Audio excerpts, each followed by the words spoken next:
नेमकं तिथं योगी आदित्यनाथची एक सभा झालेली आहे, प्रचार सभा. त्यांनी बटेंगे तो कटेंगेचा नारा दिलेला आहे. काय त्याचबरोबर त्यांनी संभाजीनगरच्या नामकरणावरही हे केलेलं होतं, त्याबद्दल काय?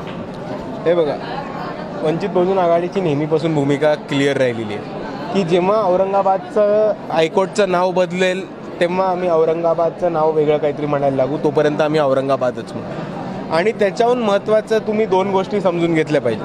पहिली गोष्ट की औरंगाबादमधल्याच मुसलमान बुजुर्गांनी एक खूप चांगला समोर प्रस्ताव मांडला होता की औरंगाबादमधली जी आतमधली सिटी आहे, ज्याला आपण पुराणी सिटी म्हणतो, पुराणा शहर म्हणतो, जुनी सिटी म्हणतो, जिथे 80-82 दरवाजांच्या आतमधली सिटी आहे, त्याचं नाव औरंगाबाद राहिलं पाहिजे.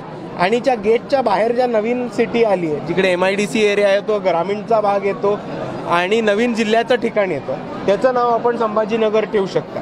याच्यातून दोन्हीही समाजांचा आदर होतो आणि दोन समाजांमध्ये दंगे फसाद किंवा सामाजिक तेढ ही निर्माण होण्यापासून तिकडे टाळते.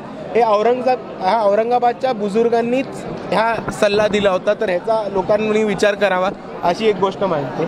आणि दुसरी गोष्ट बघितली तर बाळासाहेबांचं जुनं वक्तव्य होतं की संभाजी महाराजांचं जे राज्य होतं ते पुण्यात नव्हतं. तर आपल्याला जर संभाजी महाराजांचा आदर करून एका शहराचं नाव संभाजी महाराजांच्या नावावर ठेवायचं असेल तर ते पुण्याचं नाव छत्रपती संभाजीनगर ठेवा, औरंगाबादचं नाव औरंगाबाद राहू द्या.